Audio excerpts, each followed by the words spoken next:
Hello and welcome back to my channel. I'm going to be doing a watercolor Christmas scene today that's going to be finished in gouache.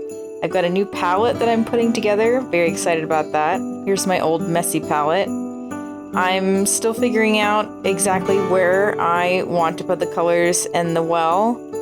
And yeah, let's get into the colors. I'm mostly going to be using Mayan Dark Blue. That's gonna be the background, and as you can see, I've arranged my palette from warm to cool, light to dark, and here we go with a wash of yellow ochre. I'm actually putting this where the whites would normally be. I'm kind of blocking them out so that I remember exactly what I want to keep white on the paper.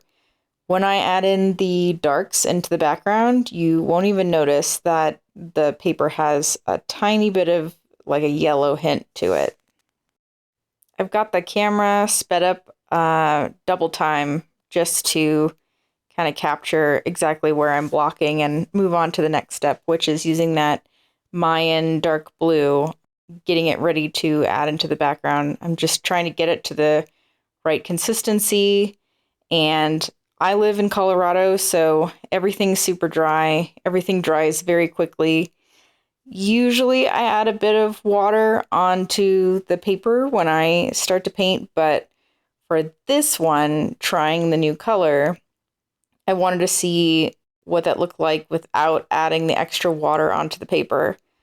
So there are, a couple of spots which some people might consider mistakes, but I feel that it adds interest into the painting. There are a lot of things that happen in watercolor that are not expected, and sometimes they actually enhance or maybe create some spots of interest at the end of the day. So that's what I'm experimenting with here, and just having some fun and playing around with the darks and seeing if I can create kind of a misty blue midnight atmosphere. And then I want my Christmas tree to be in the front, covered in snow.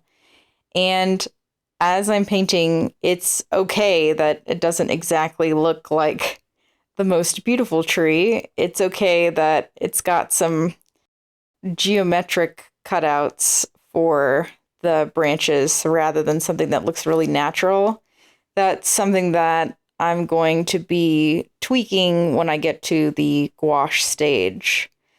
I think that this part is interesting, what I did with the snow, just adding that shadow there, because I'm going to put glow, like a glow with gamboge and a little bit of quinacridone coral on the snow there. Right now, I'm just adding where I want the lights to glow from. And I've really sped this up because it takes some time to pick out the different colors. I'm using quin coral, gamboge, viridian, and imperial purple. And then that is manganese blue hue for the blue. Once this dries, I'm going to go ahead and add in the dots for the Christmas lights. And what I'm doing with the area that has the glow of the lights is I'm just waiting until it's almost completely dry and then taking a little bit of water and dragging it out into the white of the snow. Here's that glow I was talking about with adding a bit of gamboge. I also didn't like the harsh line that happened to dry there, so what I'm doing is wetting the brush and scrubbing it on the paper and then lifting it with a paper towel just to soften that hard line. I don't want the eye to be drawn there. I think the nice thing about speeding up the way that I'm painting for the video is you can still see the way that I use the brush. It's not exactly lost in the sped up time. I use the side of the brush a lot to paint. I only use the tip of the brush when I'm doing very extreme detail work. I like the abstract quality of using the side of the brush, it produces some shapes that I usually don't expect. I feel like I'm surprised more often than not when I paint watercolors, and I think that's kind of the fun for me. Here we are adding a thicker coat of dark Mayan blue or Mayan Dark Blue to the background. I want to indicate that there is a tree in the distance, but it's not one that we decorated and we can't see it very well. And right after this midsection dries, I realized, you know what? This actually needs to be darker. It dried lighter than I thought it would, which was surprising. So I went back in and made a thicker puddle on the right-hand side on my palette there. And I'm just adding some deeper blues at the bottom. Again, all with the same color.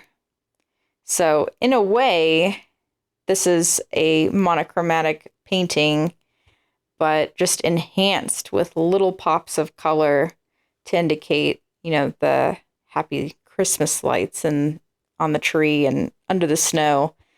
I'm going to go in and add some gouache on the branches, and it'll start looking more like a Christmas tree in a minute, I promise. But I realized I wanted a second little tree a bit more faded than the dark one on the left side. I felt like my eye was way too drawn to those very dark, so I kind of wanted something to balance it out. And here we are with the gouache. This is almost straight from the tube. I added a little bit of water to the gouache consistency to start because I rarely work with gouache. I'll use titanium white watercolor just straight out of the tube when I'm doing small highlights. But since this required so much white pigment and I wanted it to be kind of cakey and cloudy, I went for the gouache, and that's got its own little cubby hole in my studio in its own little baggie, so I don't mix it up with anything because it'll just completely cloud and take over your watercolors if it ever happens to wander into your palette. So I went back over with gouache pretty much straight out of the tube. I prefer it cakey like that rather than adding water. And then I'm taking the brush over the little Christmas lights and the glow that I made. This just gives the illusion that there are branches draped over the lights and the lights are peeking out from the snow or glowing under the snow. So I'm barely pressing the brush to the paper here, and I'm trying to avoid the dots of where the lights are. Sometimes I do hit those and the effect is still pretty neat. But yeah, I'm barely touching the paper just so that it has almost like a dry brushing effect, but it's just dragging that cakey pigment over some of the painting, but not completely blocking out the color that I'd previously placed. This technique that I'm about to use is one of my absolute favorites. You take gouache, add a little bit of water, and you could do this with watercolor too, and you hold out your finger and then tap the brush against the finger, and it makes this splatter. And I'm trying to create the illusion of a bit of a snowstorm. Not intense, just some snow drifting down. It's Christmas. There's lights twinkling out from the snow-covered branches. So I added a couple of applications here until it got to the intensity that I felt worked best in this painting. Funny enough, I spent way too much time cleaning off the splatter on my desk. So maybe next time I'll do that outside. Thanks for joining me here and painting with me today.